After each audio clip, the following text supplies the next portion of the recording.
이 시간에 함께 찬송하심으로 9월 둘째 주일 수요 예배를 시작하겠습니다. 하나님의 크신 사랑 15장 찬송하시겠습니다.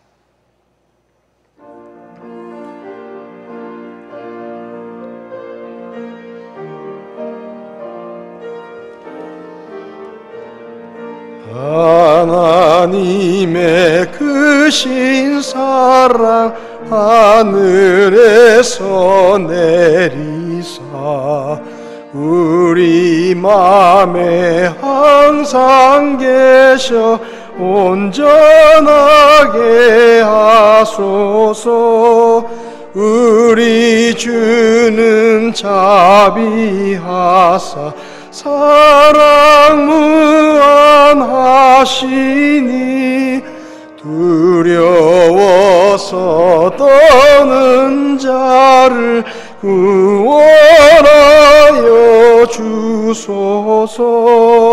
걱정 근심 많은 자를 성령 감화하시며 복과 은혜 사랑받아 평안하게 하소서. 처음과 끝이 되신 주님 항상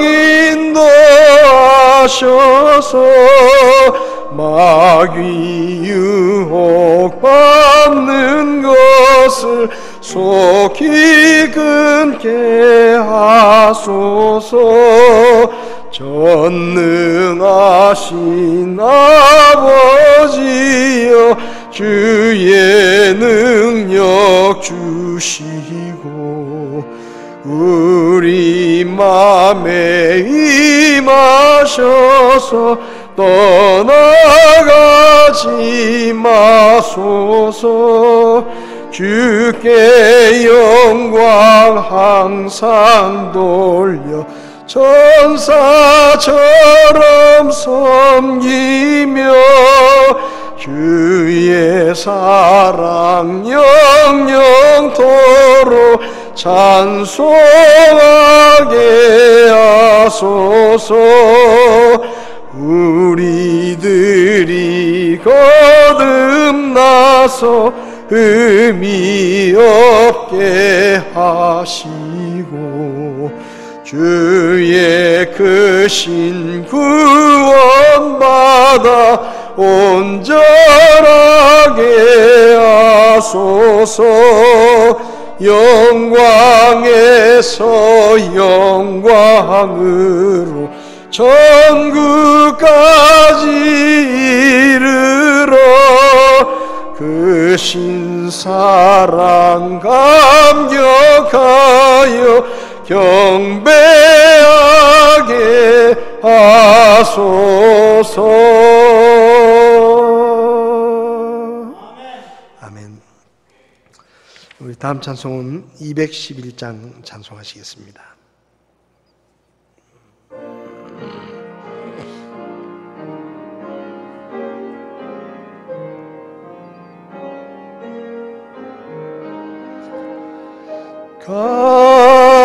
값비싼 양유를 주께 드린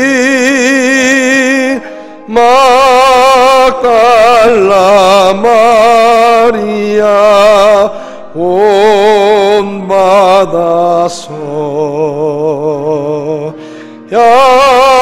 향기로운 산제물 주님께 바치리. 사랑의 주 내 주님께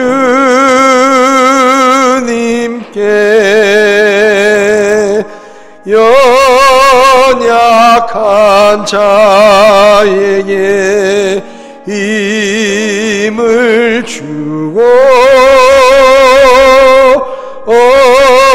어두운 세상에 빛을 비춰 성실과 인내로 내 영제 이끌리 사랑의 주 내 주님께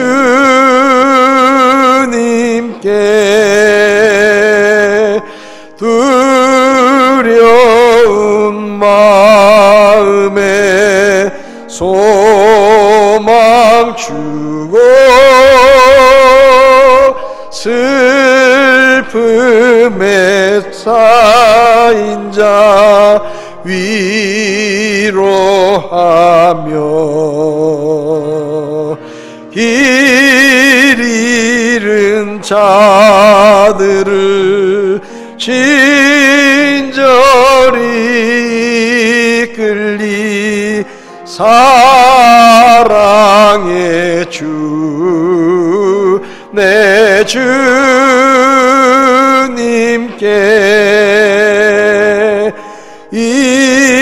인생의 왕혼이 깃들어서 이 땅의 수고가 끝날 때에 주님을 섬기다 평안히 가리라 사랑의 주 내 주님께.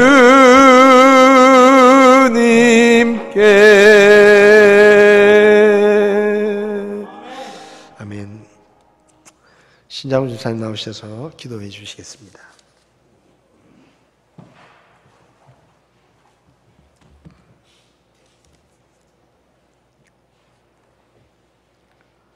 하나님 아버지, 저희들은 예수님을 믿어 구원받은 주님 자녀로서 지금은 생각지도 못했고 겪어보지도 못한 환난과 혼돈 속에서도 그 누구도 줄 수 없는 참 평안과 희망과 주님이 주신 말씀으로 용기를 가지고 살아갈 수 있도록 인도해 주신 그 아버지 하나님의 사랑과 은혜에 이 시간 먼저 감사를 드립니다.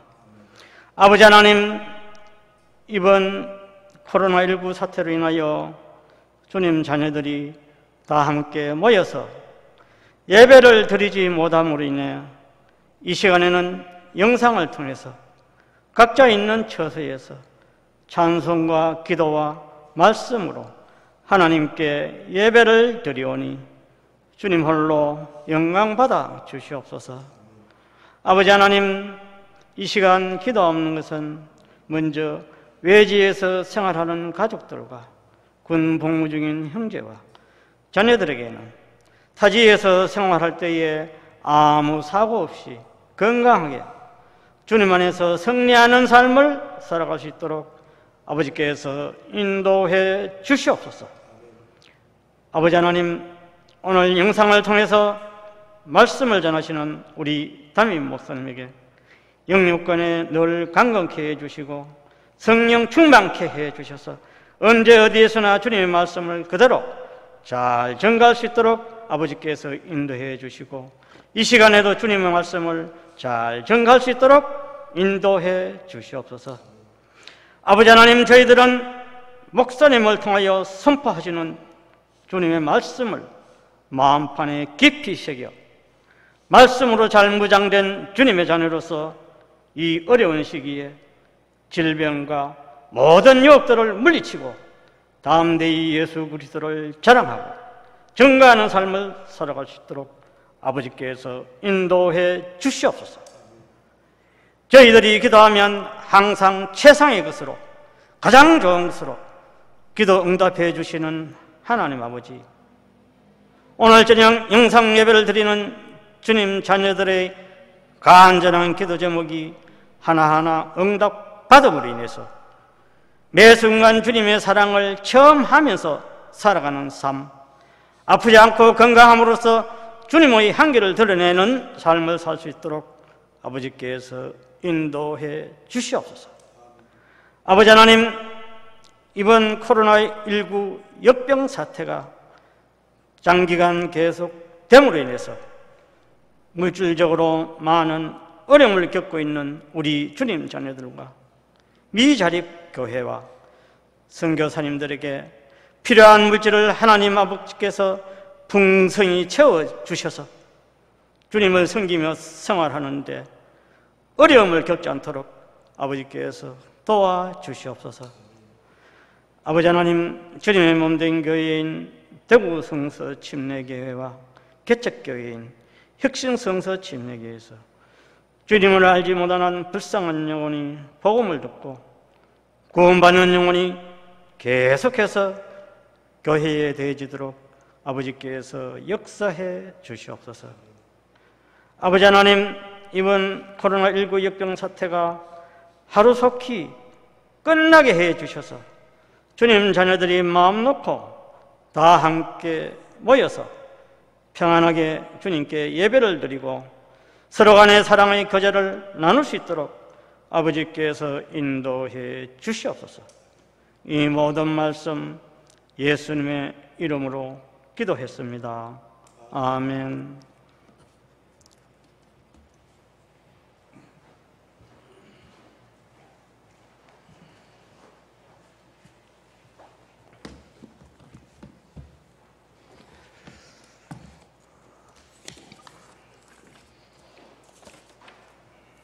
태풍이 지나갔는데 피해는 없으신가요?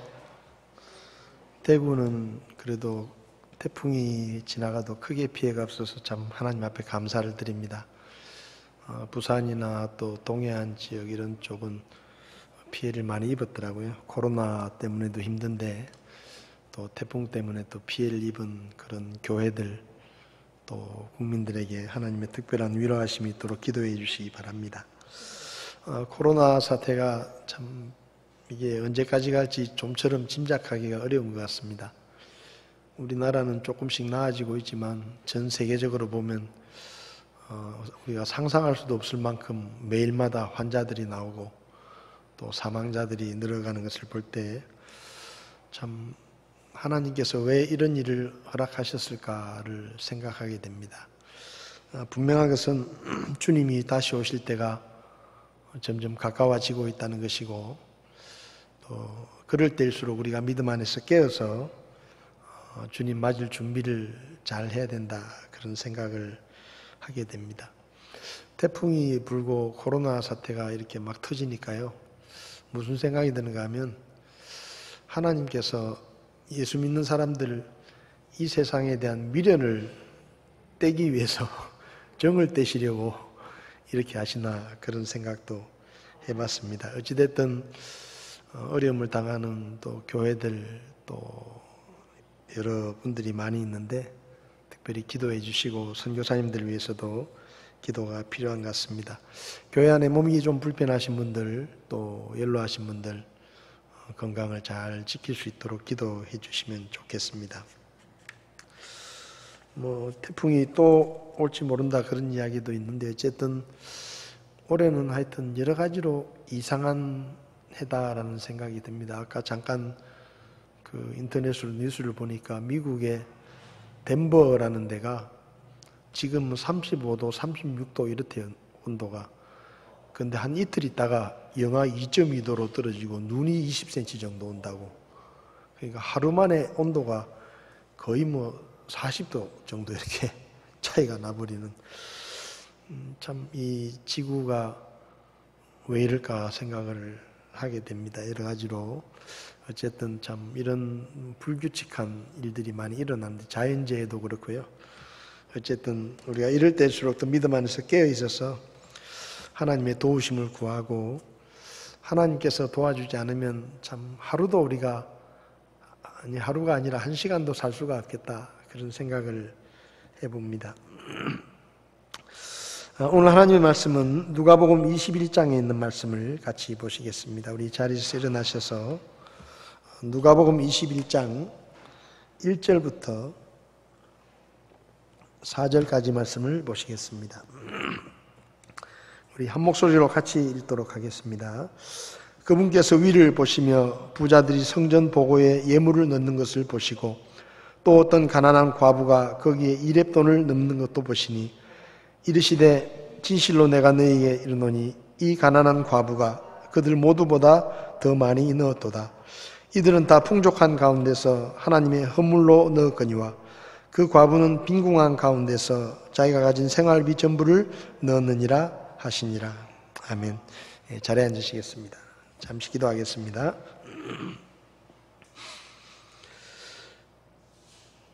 지금도 살아 계셔서 우리를 보시고 우리를 아시고 우리의 형편을 살피시는 우리 아버지 하나님, 지금 이 세상을 바라볼 때 참 전염병과 기상이변과 여러 가지 재앙들이 이 지구를 덮치고 있는 이 현실을 바라볼 때 정말로 우리 주님께서 다시 오실 때가 더욱 가까웠다는 것을 저희들이 느끼게 됩니다. 아버지 하나님, 마지막 때 참 믿는 자를 보겠느냐고 말씀하신 그 주님의 말씀을 기억합니다. 이 마지막 시대에 우리가 믿음 안에 깨어있게 하시고 세상의 헛된 것들에 우리의 마음을 빼앗기지 않게 하시고 오직 하나님의 나라를 바라보며 하나님의 나라에 소망을 두고 이 땅 위에 사는 동안 주님의 영광을 위해서 살아갈 수 있도록 저희들을 도와주시기를 원합니다. 전염병으로 또 태풍으로 재앙으로 고통을 당하고 있는 불쌍한 영혼들을 주께서 돌아보시고 교회들을 도와주시며 특별히 선교사님들을 기억하셔서 이런 어려움의 때에 큰 어려움 없이 주의 사역을 잘 감당할 수 있도록 주님께서 도와주시기를 원합니다. 우리 교회 안에 몸이 좋지 않으신 분들, 또 연로하신 분들 하나님께서 일일이 찾아가셔서 치료해 주시고 힘을 주셔서 이 어려움의 때를 잘 이겨나갈 수 있도록 도와주시기를 원합니다. 또 타지에 흩어져 있는 성도들 어떤 형편에 있든지 하나님 도와주시고 저들 가운데도 늘 믿음 안에서 하나님 앞에 예배하며 주님과 동행하는 그런 삶을 살 수 있도록 하나님께서 도와주시옵소서. 이 시간 저희가 주의 말씀을 함께 나눕니다. 부족한 종을 세우셨지만 주님께서 쓰셔서 오직 하나님의 말씀만 선포되게 종을 도와주시며 말씀을 전하는 자나 듣는 자나 하나님의 뜻을 밝히 깨달을 수 있도록 도와주시옵소서. 이 시간을 주님께 맡기고 예수님의 이름으로 기도했습니다. 아멘.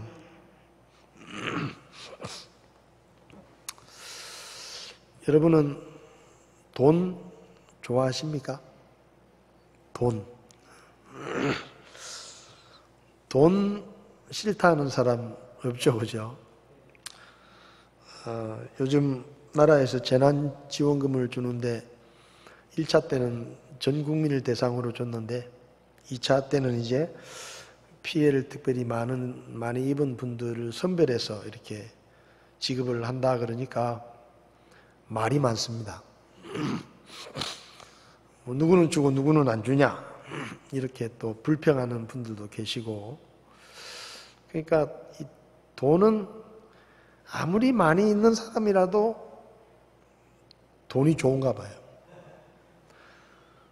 100만 원, 200만 원 없어도 아무 걱정 없이 살 수 있는 그런 사람들도 나는 왜 안 주나 이런 섭섭한 마음이 있고, 그러니까 이 돈이라는 건 참 모두가 좋아하는 것 같습니다. 어린애들도 돈을 좋아합니다. 뭐 할머니들도 돈 좋아해요. 여러분, 목사는 돈을 좋아할까요? 안 좋아할까요? 목사도 돈을 좋아합니다. 그럼 하나님은 돈을 좋아하실까요? 안 좋아하실까요? 성경을 보면 하나님도 돈을 좋아하시는 것 같아. 근데 하나님은 사실은 돈이 필요 없는 분입니다. 근데 하나님이 왜 돈을 좋아하실까? 오늘 성경을 보면 예수님께서 돈에 관심이 있으십니다. 성전에서 헌금하는 것을 예수님께서 지켜보고 계시죠. 그 헌금궤에 누가 헌금을 어떻게 하는가 이것을 예수님께서 지켜보고 계십니다. 근데 예수님께서 지켜보는 중에 2렙돈을 헌금한 과부를 눈여겨보시고 그리고 제자들에게 이 과부가 액수로는 2렙돈밖에 되지 않지만 우리 돈으로 하면 2,000원도 안 됩니다. 1,560원 정도 되는 돈인데 액수로 볼 때는 이 과부가 한 헌금이 정말 작은 돈이지만 오늘 헌금한 사람들 중에서 제일 많이 헌금을 드렸다라고 말씀하시죠. 왜냐하면 다른 사람들은 다 풍족한 가운데 일부를 하나님께 드렸지만 이 과부는 정말로 가난하고 어려운 가운데서 자기가 가진 생활비 전부를 하나님께 드렸다. 그러니까 제일 헌금을 많이 했다라고 칭찬을 하시는 내용이 기록이 되어 있습니다. 예수님께서 성전에서 헌금할 때 이렇게 지켜보면 참 그렇잖아요. 우리가 헌금할 때 누가 이렇게 딱 지켜보고 있으면 좀 민망하잖아요. 그죠? 근데 예수님께서 딱 이렇게 지켜보고 계시는 거예요. 눈여겨보시고 있죠. 부자들도 헌금을 하고 가난한 사람도 헌금을 하고 각자 자기 형편에 따라 헌금을 드렸죠. 이 본문의 말씀을 가지고 사실 설교를 할 때 유혹을 받습니다. 어떤 유혹을 받는가 하면 여기 이 과부가 생활비 전부를 하나님께 바치지 않았느냐. 그러니까 집 팔고 땅 팔고 하나님 앞에 다 바쳐라. 그러면 하나님께서 기뻐하시고 그들을 축복하신다. 이렇게 설교하고 싶은 유혹을 받습니다. 또 그렇게 설교하시는 분들도 있어요. 그래서 그 설교에 감동을 받아가지고 진짜로 집을 팔고 진짜로 전세금을 빼가지고 헌금하는 그런 분들도 있다는 얘기를 들었습니다. 여기 오늘 본문을 보면 예수님께서 이 과부가 헌금하는 것을 보시고 여러분 과부에게 칭찬하신 게 아니에요. 그죠? 헌금을 과부가 했는데 과부에게 가서 야 네가 오늘 정말 헌금을 많이 했구나 이렇게 칭찬하신 게 아니고 과부에게는 한마디도 안 하시고 제자들에게 이 과부의 이야기를 예를 들어서 이야기를 하십니다. 그러니까 다시 말하면 지금 이 말씀은 이 과부가 헌금한 것을 칭찬하기 위해서 하시는 말씀이 아니라 제자들에게 이 과부의 헌금을 통해서 교훈을 가르치시기 위해서 이 이야기를 꺼내신 것이다 라는 것을 우리가 볼 수 있습니다. 성경을 보면 예수님께서 믿음 좋은 사람들을 공개적으로 직접적으로 칭찬하시는 경우가 많이 있습니다. 예를 들면 마가복음 5장에서 12회를 혈류증을 앓다가 예수님의 옷자락 뒤를 만져가지고 나음을 얻었던 이 여자를 예수님께서 공개적으로 드러내시고 칭찬을 하시죠. 네 믿음이 너를 온전하게 했다 하고 사실 이 여자는 공개적으로 자기가 드러나는 것이 좋지 않습니다. 왜냐하면 이 혈류병을 앓는 여자들은 절대로 사람이 많은 곳에 가면 안 돼요. 사람이 많은 곳에 갔다가 그게 밝혀지면 돌에 맞아 죽을 수도 있습니다. 부정한 병이기 때문에. 근데 예수님께서 공개적으로 이 여자가 혈류병에 걸렸다가 나았다는 것을 공개적으로 이야기하시죠. 왜 공개적으로 이야기를 하셨는가 하면 이 여자가 어려움을 겪지 않도록 아예 일부러 터뜨리신 거예요. 예수님께서 공식적으로 이 여자가 비록 부정한 병을 가지고 왔지만 이 여자는 이제 깨끗하게 나았다. 완전히 나았다. 내가 보증한다. 그러니까 이 여자가 여기 온 것에 대해서 아무도 시비를 하지 마라 하고 아예 공개적으로 이 여자에게 면죄부를 주시는 겁니다. 안 그러면은 나중에라도 이게 혹시 알려지면 이 여자가 자기 병을 숨기고 사람이 많은 곳에 갔다는 게 드러나면 이게 난처한 상황이 될 수도 있거든요. 그러니까 예수님께서 아예 보호막을 쳐 주시는 거죠. 마가복음 14장을 보면 향유옥합을 깨뜨려서 예수님의 머리에 부었던 마리아에게도 예수님께서 직접적으로 칭찬을 하십니다. 그녀가 나에게 정말로 선한 일을 했다. 그리고 이 여자가 행한 일을 성경이 전해지는 곳마다 다 사람들이 알 수 있도록 성경에 기록해라. 그렇게 말씀하시죠. 오늘 어쩌면 예수님이 이 여자, 이 두 렙돈의 헌금을 드린 이 여자에게도 예수님께서 직접적으로 이 여자를 불러서 야, 네가 참 믿음이 좋구나. 네가 어려운 중에 하나님 앞에 정말 헌금을 그렇게 힘에 넘치도록 드렸으니까 참 대단한 믿음을 봤다. 이렇게 말씀하실 수도 있습니다. 백부장에게 그렇게 말씀하셨잖아요. 내가 이스라엘 중에서도 이런 믿음을 본 적이 없다. 그러니까 예수님께서 공개적으로 칭찬하실 수도 있는데 오히려 이 여자에게는 아무 말씀 안 하시고 제자들에게만 이야기하셨다는 이야기는 돈에 대한 교훈을 가르치시기 위해서 주님께서 말씀하셨다 하는 것을 우리가 알 수 있습니다. 그러면 이 본문의 말씀을 통해서 우리가 알 수 있는 돈에 대한 교훈은 무엇이냐? 첫 번째는 예수님은 우리의 경제적인 형편을 다 알고 계신다는 겁니다.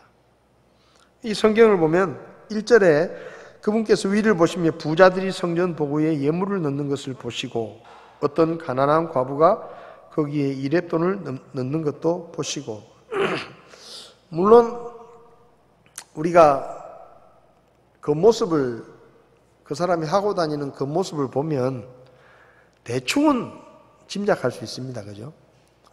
어떤 옷을 입고 어떤 가방을 들고 어떤 차를 타고 어떤 집에 사는지를 보면 그 사람이 얼마나 돈이 많고 부자인지를 사실은 대충 짐작은 할 수 있어요. 근데 그게 짐작이 틀릴 때가 많아요.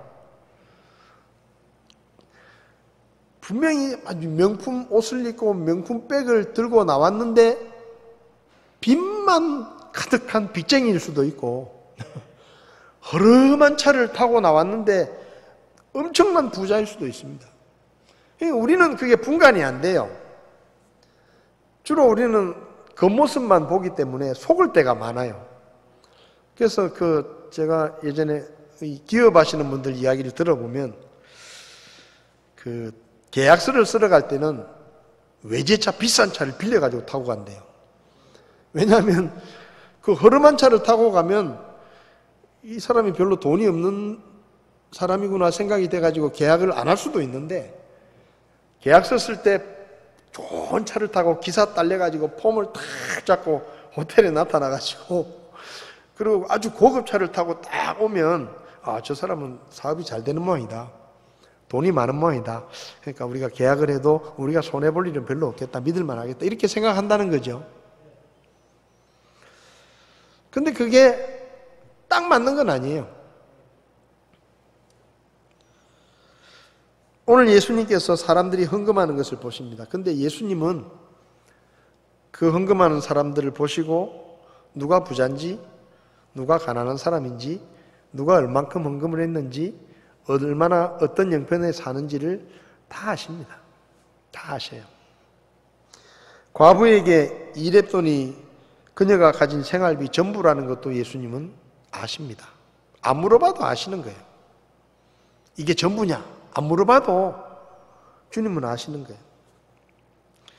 신명기 8장을 보면 우리가 재물을 얻을 능력을 사람들마다 가지고 있는데 그 재물을 얻을 수 있는 능력을 하나님이 주신다라고 신명기 8장 17절 18절에 말씀합니다. 네가 마음속으로 이르기를 내 능력과 내 손의 힘으로 재물을 얻었다 할까 염려하노라. 네가 네 손의 힘과 네 능력으로 돈을 버는 게 아니다. 하나님이 주시는 능력으로 돈을 버는 거다. 이 말이죠. 다시 말하면 그 사람이 얼마나 능력이 있고 얼마나 돈을 버는지를 사람들은 잘 모를 수 있지만 하나님은 정확하게 아십니다. 우리가 연봉을 얼마 받는지 물어봐도 대답을 들어도 못 믿을 수 있어요. 어떤 사람은 작게 받는데 많이 받는다 할 수도 있고 어떤 사람은 엄청나게 받는데 작게 받는다고 대답할 수도 있어요. 그거 우리가 뭐 다 할 수 없잖아요. 뭐 통장을 다 추적해가지고 보는 것도 아니고. 근데 하나님께서는 그분이 우리에게 물질을 주시기 때문에 그분은 하나도 남김없이 우리의 모든 경제적인 형편을 다 알고 계십니다. 우리가 뭐 신고를 하지 않아도 하나님은 다 아셔요. 사무엘상 2장 7절에는 가난하게도 하고 부하게도 하시는 분이 하나님이시다라고 말씀합니다. 그러니까 사람이 가난하게 살든지 부자로 살든지 이것도 하나님 손에 달려있고 그 사람이 돈을 얼마나 버는지도 하나님께서 다 알고 계시고 역대상 29장 12절에는 재물이 다 하나님께로부터 나온다. 그러니까 하나님이 다 아시는 거예요. 딴 사람은 우리가 재산이 얼마인지 모릅니다. 근데 하나님은 다 아십니다. 다른 사람 명의로 해놓은 것까지도 하나님은 다 아십니다. 얼마만큼이 내 것인지를 다 아셔요. 우리는 속을 때가 있어요. 고급 옷을 입고 고급 차를 타고 다니는 사람을 보고 야, 저 사람 진짜 부자구나 생각했는데 나중에 전혀 아닐 수도 있고 행색은 아람하게 다니고 뭐 신발도 누추하게 입고 신고 그냥 옷도 뭐 남루한 옷을 입고 다니는데 그 사람이 수백억 재산을 가진 부자일 수도 있습니다. 우리는 그건 몰라요. 근데 하나님은 다 아십니다. 모든 사람의 재산 목록을 하나님은 다 알고 계십니다. 열왕기상 17장을 보면 하나님께서 아합 왕의 악행에 대해서 가뭄으로 심판을 하시죠. 그래서 가뭄과 흉년으로 심판을 하시는데 하나님께서 엘리야에게 너 그리 시내가에 가서 숨어 있어라. 제가 성지순례 갔을 때 그리 시내가를 지나가면서 잠깐 봤는데 뭐 그렇게 큰 시내도 아니에요. 근데 어쨌든 그리 시내가에 가서 숨어 있어라. 거기서 하나님께서 시냇물을 마시게 하시고 까마귀를 통해서 먹을 것을 공급해 주셨죠. 그러다가 이제 시냇물이 마르니까 사르밧에 있는 과부에게 가라. 그러면 그 과부가 너를 돌봐줄 것이다 라고 말씀하시죠. 여러분 재밌잖아요. 사르밧에 있는 과부에게 가라. 여러분 사르밧에 있는 부자에게 가라는 얘기가 아닙니다. 과부라는 이야기만 딱 들어도 벌써 형편이 별로 안 좋을 것 같고 가난할 것 같고 먹을 게 별로 이 흉년에 부자들도 이 흉년에 먹을 게 없는 판에 무슨 과부한테 가라고 말씀하시나 생각할 수 있어요. 근데 어쨌든 하나님 말씀에 따라 이 과부는 좀 특별한 과부인 모양이다. 과부 중에서도 뭐 돈이 많고 아주 풍족한 그런 여잔갑다 생각을 하고 가죠. 근데 그 사르밧에 도착을 해보니까 어떤 여자가 나뭇가지를 줍고 있는 거예요. 그래서 이제 말을 걸죠. 자촌지종을 이야기를 하니까 보니까 과부예요. 그래서 하나님이 이 여자에게 나를 보내셨나 그런 생각을 하는 겁니다. 그래서 이 과부가 이 자기 집에 엘리야를 데리고 가죠. 근데 엘리야가 하는 말이 배가 고프니까 음식을 좀 가지고 와라. 그러니까 이 과부가 기가 막힌 말을 하는 거예요. 먹고 죽을래도 양식이 없다. 먹고 죽을래도 양식이 없다. 우리 집에 통에 가루 조금 남은 거 가지고 내가 지금 이 나무를 주워 가지고 그 남은 가루로 마지막 빵을 만들어 가지고 우리 아들하고 먹고 나서 이제 굶어 죽을 판인데 이제는 먹을 게 없으니 굶어 죽을 때를 기다리자 하려고 지금 나뭇가지를 주었다. 그런데 당신이 무슨 먹을 걸 달라 그러냐. 근데 엘리야가 한치도 밀리지 않습니다. 하나님이 보내셨다. 하나님이 나를 보내셨으니까 잔소리하지 말고 시키는 대로 해라. 그러면 너하고 네 아들 안 굶는다. 응? 네 기름병에 기름이 떨어지지 않고 네 그 곡물병에 곡물이 떨어지지 않을 거다. 그러니까 잔소리하지 말고 하나님이 나를 보내신 데 이유가 있을 거 아니냐. 나한테 먼저 먹을 걸 가져와라. 저 같았으면 그렇게 말 못했을 거예요. 마음이 약해서. 아이고 이거밖에 없냐? 아이고 내가 보태줄게. 그러면서 옛날에 그런 얘기 있잖아요. 도둑이 도둑질하러 갔는데 살림살이 보니까 자기보다 더 어려워서 그냥 오히려 쌀을 갖다 주고 왔다. 그런 판이에요 지금. 근데 엘리야는 하나님께서 보내셨으니까 얘기를 하는 겁니다. 하나님이 보내셨으니까 그건 나는 모르겠고 네 형편은 모르겠고 하여튼 하나님이 여기 가라 그랬으니까 난 여기 왔다. 그러니까 하나님을 믿고 책임져라. 네가 나한테 먼저 먹을 거 가져와라. 이 과부도 믿음이 있어요. 가져옵니다. 여러분 믿음이 있으니까 보내는 거예요. 하나님이.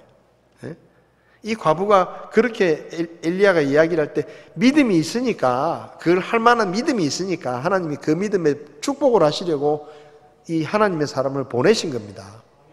그래서 가져오니까 열왕기상 17장 15절부터 16절을 보면 정말로 흉년이 끝날 때까지 통에 가루와 기름이 계속 흘러나왔다는 거예요. 계속.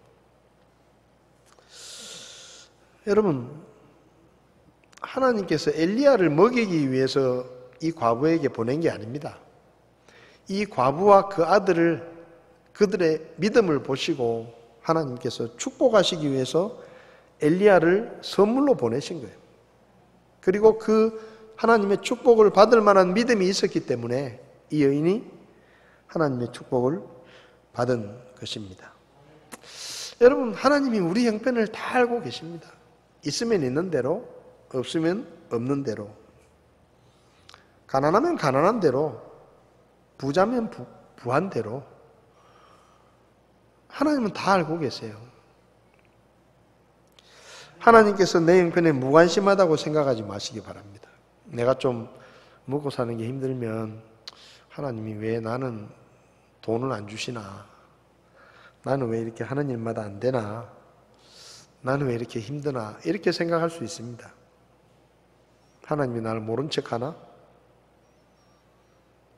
근데 그게 아니에요. 다 알고 계세요. 하나님이 우리 형편을 다 알고 계십니다. 다른 사람보다 조금 내가 더 가졌다. 그것도 하나님이 알고 계십니다. 그래서 고린도후서 8장 14절을 보면 조금 더 많이 가진 사람들에게 하나님이 왜 더 많이 주셨는지를 말씀하시는데 여기 보면 균등의 원리를 따르는 것이니 곧 이제 이번에는 너희의 넘치는 것으로 그들의 부족함을 공급하고 또한 그들의 넘치는 것으로 너희의 부족함을 공급하여 균등하게 하려는 것이라. 무슨 말인가 하면 우리한테 조금 더 있으면은요 없는 사람들을 채우라고 하나님이 더 주신 거예요. 없는 사람들을 채워주라고. 혼자 잘 먹고 잘 살라고 주신 게 아니고 나한테 좀 넉넉하다라는 말은 내 주변에 누군가 부족한 사람들에게 내가 그 베풀라고 그렇게 주신 거예요. 그러면 나중에 혹시 내가 어려워질 수 있고 그 사람이 더 나아질 수 있잖아요. 그러면 그때는 반대로 그 사람이 나를 또 도와주는 거예요. 이렇게 하라고 하나님께서 우리에게 돈이든지 재능이든지 힘이든지 지식이든지 이런 것들을 더 주신 겁니다. 여러분 오늘날 우리 사회를 보십시오. 남보다 재능이 있고 돈도 잘 벌고 힘도 있는 사람들이 자기보다 더 어려운 사람들을 압제하고 갑질합니다. 갑질. 이거는요 하나님의 원리를 모르는 거예요. 하나님의 원리는 그런 것으로 어려운 사람들을 갑질하라고 주신 게 아니고 나보다 어려운 사람들을 도와주고 그들의 필요를 채워주고 그들을 돌보라고 더 주시는 겁니다. 우리 교회가 선교원금을 하잖아요. 왜 합니까? 우리 교회도 쓸 데 많아요. 근데 그나마 우리 교회가 형편이 조금 나으면 우리보다 더 어려운 교회들을 우리가 돕기 위해서 성경공부를 하는 겁니다. 그건 당연한 거예요. 잘하는 게 아니고 그거는 당연히 성경적인 원리에 따라 해야 되는 거예요. 그래서 우리에게 무엇인가 조금 더 있다 싶으면 그걸 가지고 없는 사람들을 돕고 부족한 사람들을 도와주는 것이 하나님이 우리에게 그것들을 좀 더 주신 이유라는 것을 깨닫고 솔직하게 해야 돼. 솔직하게. 맨날 집에 통장에 돈을 넣어놓고 살면서도 맨날 누가 돈 얘기하면 돈 없다, 돈 없다. 나 돈 없다. 먹고 죽을래도 돈이 없다. 그렇게 하면 안 돼요. 정말로 어려운 사람들을 내가 도와줘야 되는 거예요. 나 혼자 잘 먹고 잘 살려고 하는 게 아니에요. 갖고 갈 거 없어요. 여러분 죽을 때 10원짜리 하나도 갖고 못 갑니다. 그러니까 하나님이 우리에게 뭔가 주신 게 있으면 나누세요. 좀. 그게 힘이면 힘으로 좀 힘없는 사람 도와주고, 그게 뭔가 내가 머리가 좋으면 머리 나빠서 공부 좀 못하는 애 좀 도와주고, 예? 돈이 좀 있으면 정말 돈이 없어서 쩔쩔매는 사람 조금 도와주고, 그렇게 하라고 하나님이 주시는 겁니다. 하나님은 모든 형편을 다 하시기 때문에 다 살피고 계세요. 그래서 성경을 보면 하나님은 우리가 돈을 어떻게 쓰는지도 다 아십니다. 여기 부자와 과부가 헌금을 하잖아요. 헌금하는 것만 아시겠어요? 평소에 어떻게 쓰는지도 하나님은 다 아십니다. 부자들이 헌금하는 거, 그 헌금이 그 부자들의 재산에 얼마나 되는지, 과부가 헌금하는 거, 그 헌금이 그 과부의 생활비에 얼마나 되는지를 다 아신다고 지금 말씀하시는 거예요.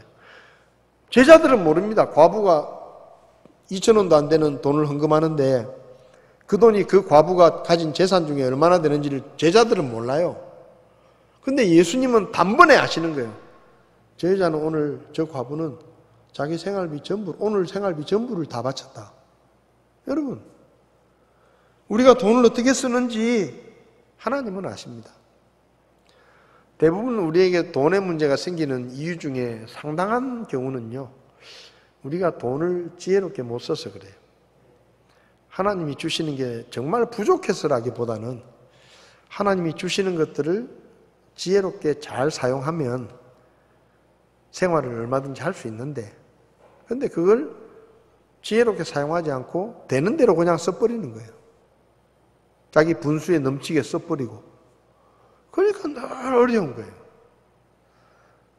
근데 사실 하나님이 우리에게 적은 것을 주시더라도 그걸 지혜롭게 잘 사용하면 살 수 있습니다. 근데 어떤 사람은 많이 줘도 맨날 부족하다 돈이 없다. 뭐 한 달에 뭐 1,000,000원씩 수입 있으면서도 맨날 돈이 없다. 그 돈을 어디다 다 쓰는지 몰라. 근데 가만히 보면요, 엉뚱한 데 많이 써. 쓸데없는 데 쓰고, 계획 없이 쓰고, 뭐 기분 내키면 그냥 뭐 하루 저녁에 뭐 밥값으로 뭐 몇백만 원 들고, 술값으로 몇백만 원도 쓰고, 뭐. 그러고 돌아다니기 돈이 없는 거예요. 그러고 돌아다니니. 그러니까 우리가 돈을 어떻게 쓰는지 하나님이 아십니다.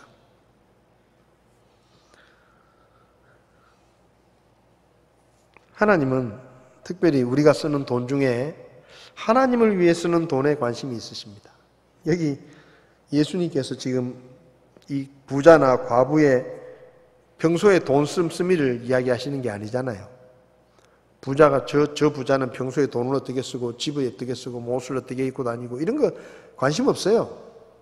물론 아시지만 예수님의 관심은 지금 뭡니까? 하나님의 일을 위해서 누가 얼마나 쓰느냐 하는 거예요. 여기 관심이 있으신 거예요. 마태복음 6장을 보면 하나님을 위해서 우리가 쓰는 것을 하늘에 쌓는 것이다 라고 표현합니다. 하늘에 쌓는 것이다. 그러니까 하늘나라의 은행에 저축하는 게 뭐냐? 하나님을 위해서 우리가 쓰는 게 우리 하나님 나라의 은행에 저축하는 거다 이 말이에요. 하늘에 보화를 쌓아두라 라고 말씀하시잖아요. 잠언 19장 10절은 가난한 사람들에게 빌려주는 것이 하나님께 빌려주는 거나 똑같다. 그러니까 우리가 정말 가난한 사람들에게 돈을 빌려줬다가 못 받을 수도 있어요. 그런 경우 있습니다. 살다 보면. 물론 그 사람은 꼭 갚겠습니다 하고 받아가지만 정말로 갚을 형편이 안 돼가지고 돈이 없어가지고 못 갚는 경우도 있어요. 그럼 우리는 속이 상하죠.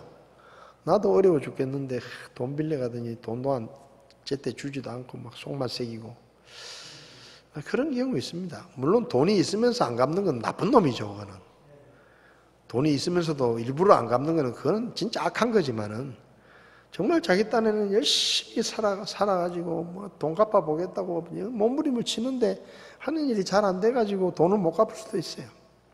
그럼 우리는 속상하죠. 근데 그런 경우에 그 돈이 하나님에게 빌려준 거라고 생각해라 이 말입니다.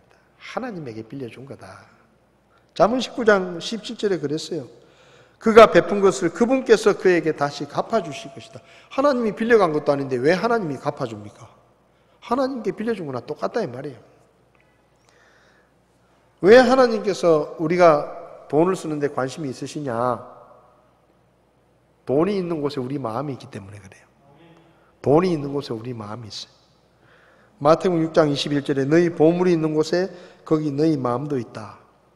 왜 예수님께서 지금 성전에서 헌금하는 것을 지켜보십니까? 누구의 마음이 하나님께 드려지고 있는지를 관심을 가지고 보고 계시는 거예요. 여러분, 우리가 돈을 어디다가 쓰는지를 보면 그 사람의 마음이 어디가 있는지를 알 수 있어요. 부동산 투자에 쓴다. 그 사람이 마음이 어디 있는지 우리가 알잖아요. 네? 복권을 산다. 그럼 우리가 그 사람 마음이 어디 있는지 알잖아요. 우리에게 주신 돈 중에 우리가 하나님을 위해서 쓰는 돈은 얼마나 되는가? 이 과부는 자기의 생활비 전부를 하나님을 위해서 바쳤다고 했습니다. 물론 우리가 다 이 과부처럼 할 수는 없죠. 집을 팔아가지고 헌금할 수는 없는 거잖아요. 근데 어쨌든 우리의 마음을 담아서 하나님께 드리는 거예요. 우리의 마음을 담아서. 역대상 29장 14절을 보면 헌금 봉투에 이 말씀이 적혀있는 경우가 많습니다. 그러나 나는 누구며 내 백성은 무엇이기에 우리가 이런 식으로 이렇게 자원하여 드릴 힘이 있었겠나이까? 모든 것이 주에게서 나오니 우리가 주의 것에서 주께 드렸을 뿐입니다. 우리에게 있는 모든 것이 하나님의 것인데 그 하나님의 것 중에 구별해서 하나님께 드린다는 얘기는 마음이 얼마나 되느냐가 정해지는 거예요. 어차피 우리 거 아니잖아요. 우리 거 아닌데 하나님이 쓰라고 주신 건데 그 중에 우리가 얼마만큼을 드리느냐가 우리의 마음이 어디가 있는지를 알 수 있다. 그래서 여러분, 저와 여러분들이 하나님의 영광을 위해서 많이 쓸 수 있기를 바랍니다. 돈을 열심히 버십시오. 잘 먹고 잘 살기 위해서 벌어야 되지만 내가 돈을 많이 벌어서 세계 선교에 더 많이 헌금을 하기 위해서 내가 벌어야 되겠다. 김장훈이라는 가수가 있잖아요. 그 가수는 기부하고 싶어서 돈을 번대. 자기는 기부를 하고 싶어서 돈을 번다. 참 멋있잖아요. 우리도 하나님 앞에 헌금하기 위해서 돈을 번다. 이런 마음을 가지고 열심히 일을 하면 하나님께서 우리를 축복하시지 않겠습니까? 물론 우리가 쓸 건 써야 되지만 우리의 마음이 그만큼 하나님을 중요하게 여기고 하늘에 보물을 쌓는 그런 삶을 살 수 있기를 바랍니다. 이 세상의 돈을 하나님 나라의 돈으로 많이 바꿔 놓으십시오.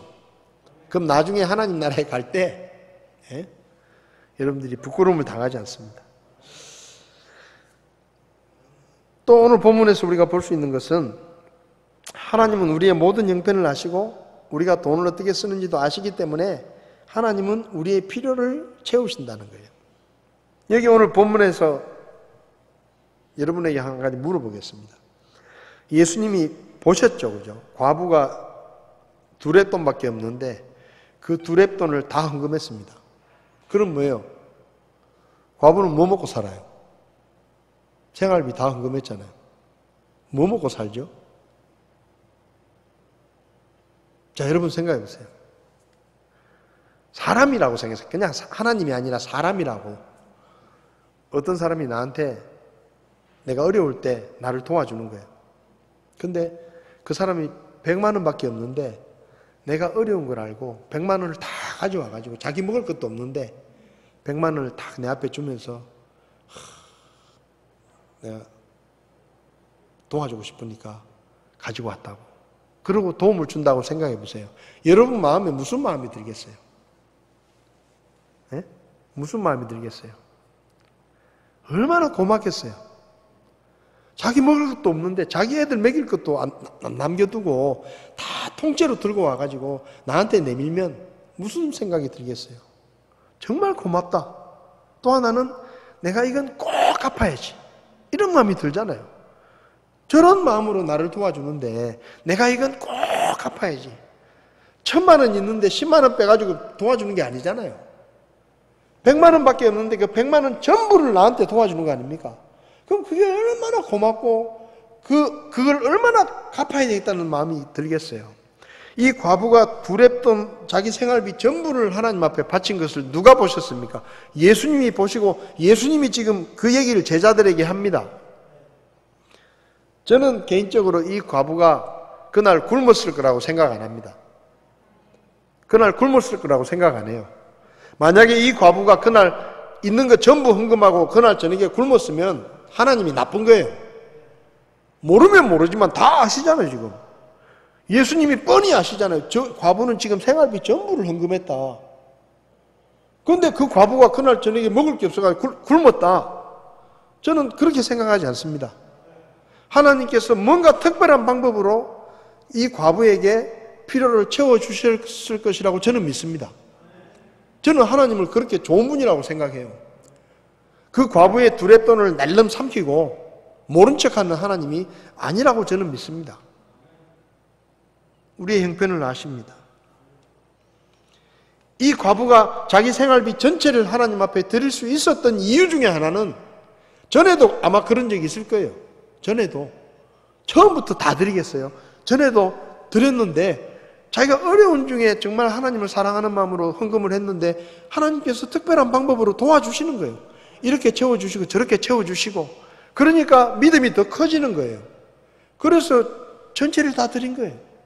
저는 하나님께서 분명히 이 과부의 필요를 더 풍성하게 채워주셨을 것이라고 저는 믿습니다.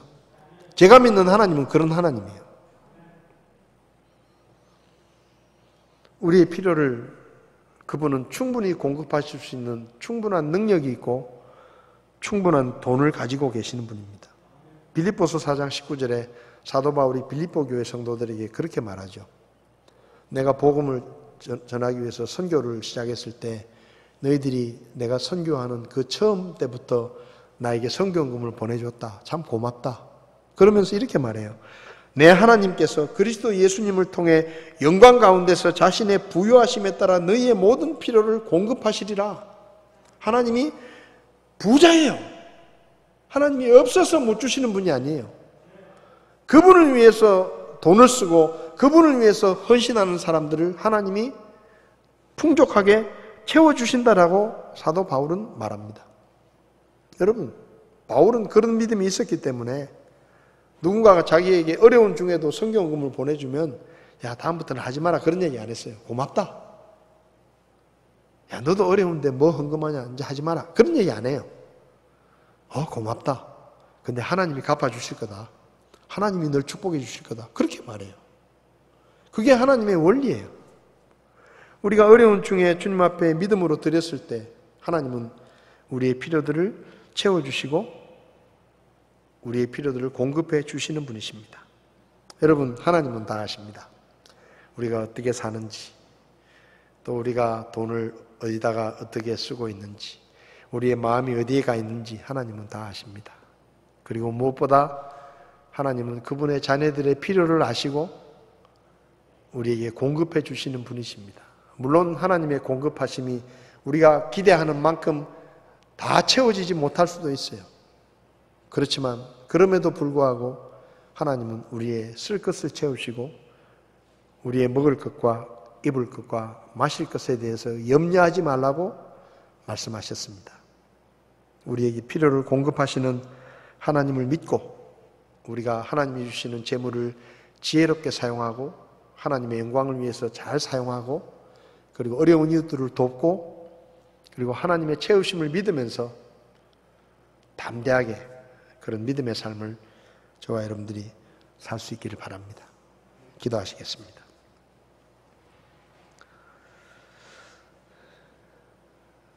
하나님, 우리가 이 땅에 사는 동안 돈이 필요하다는 것을 하나님이 아십니다. 우리가 각자의 형편이 어떤지도 하나님이 다 아십니다. 우리가 하나님이 주신 돈을 어디에 어떻게 쓰고 있는지도 하나님은 다 아십니다. 하나님, 우리가 이 땅에 사는 동안 하나님이 우리에게 맡기신 돈이나 시간이나 재능이나 힘을 주님의 영광을 위해서 더 많이 사용할 수 있도록 도와주시기를 원합니다. 우리가 하나님께서 우리의 필요를 아시고 채우신다는 것을 믿고 주님 앞에 드릴 때 인색함이나 억지로 드리지 않게 하시고 자원하는 마음으로 하나님 앞에 드릴 수 있도록 도와주시고 우리 주변에 어려운 형제 자매들을 돌아볼 때에 나에게 뭔가 조금 더 있으면 그것을 기꺼이 사랑으로 베풀 수 있는 우리가 될 수 있도록 도와주시기를 원합니다. 코로나19 때문에 우리 성도들 가운데도 사업이 어렵고 참 가정이 어려운 성도들이 있을지 모릅니다. 하나님께서 저들의 필요들을 특별히 채워주시고 하는 일이 잘 되게 하시고 또 직장을 구하고 있으면 좋은 직장을 구할 수 있도록 하나님께서 도와주셔서 그 가정의 필요들이 풍성하게 채워질 수 있도록 하나님이 도와주시기를 원합니다. 주님이 주신 것들을 나 혼자만을 위해서 쓰지 않도록 욕심을 부리지 않도록 저희들을 가르치시고 도와주시며 늘 우리가 하나님의 나라의 보물을 쌓아두는 그런 믿음의 삶을 살 수 있도록 도와주시옵소서. 우리 성도들 가정마다 필요들을 채워주시고 하나님께서 도와주셔서 이 코로나19 이 어려운 시기를 잘 이겨나갈 수 있도록 주님께서 도우시고 필요들을 채워주실 것을 믿고 하나님 앞에 감사를 드립니다. 오늘도 저희에게 말씀해 주신 주님의 은혜를 감사드리며 예수님의 이름으로 기도했습니다. 아멘. 이번 주일날은 교회에서 같이 모여서 예배를 드릴 수 있으면 좋겠습니다. 아마 내일이나 대구에서 결정을 할 것 같은데 또 잘 예배를 드릴 수 있도록 기도해 주시면 좋겠습니다. 고맙습니다.